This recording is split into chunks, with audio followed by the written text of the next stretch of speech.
It was just past 8 a.m., and the airwaves of Good Morning Britain buzzed with the usual early morning politics, pop culture, and polite chaos. But today, there was a crackle of something electric in the studio. A rumor that Richard Madeley, the show's famously forthright co-host, had something special lined up. The guest? Labour's Minister for Employment and Workers' Rights, Harold Mercer, a man known for his polished speeches and evasive answers. Mercer had built his political brand on being the voice of the working class, though many on the ground whispered that his boots hadn't touched a picket line in years.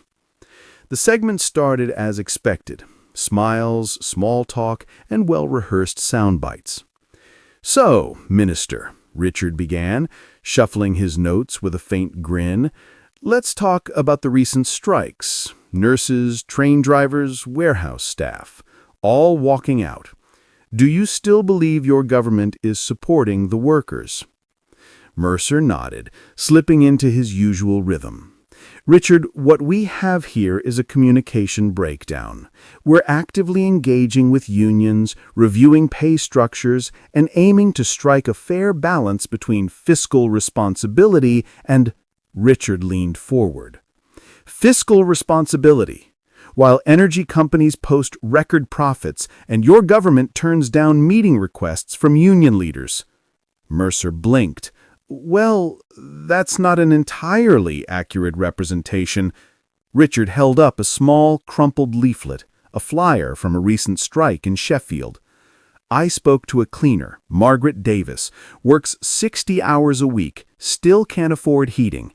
When she asked for a meeting with her MP, she got a templated email and silence." Mercer shifted. "Richard, I can't comment on individuals." "No, Minister," Richard cut in, voice rising slightly. "This isn't about individuals. It's about a system that's failing the very people you claim to represent." Silence hung in the air like fog. And then it came, the moment that would go viral within hours.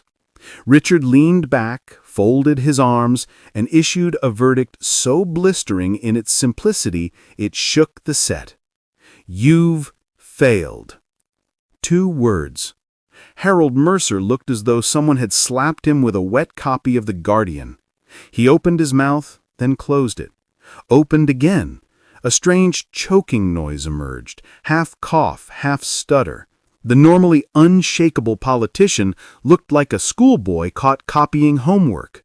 "Well, that's rather a dramatic interpretation," Mercer finally muttered. "Is it?" Richard shot back. "Tell that to the workers sleeping in their cars because rent's gone up and wages haven't, or to the nurses using food banks, or to the teachers buying their own classroom supplies."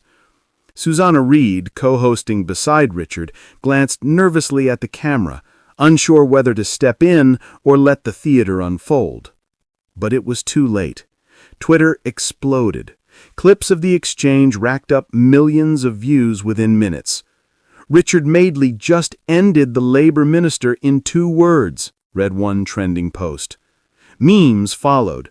A photo of Mercer's stunned face, captioned, "When you meet a journalist who actually does his job." By lunchtime, journalists, political analysts, and union reps were dissecting the moment like a national incident.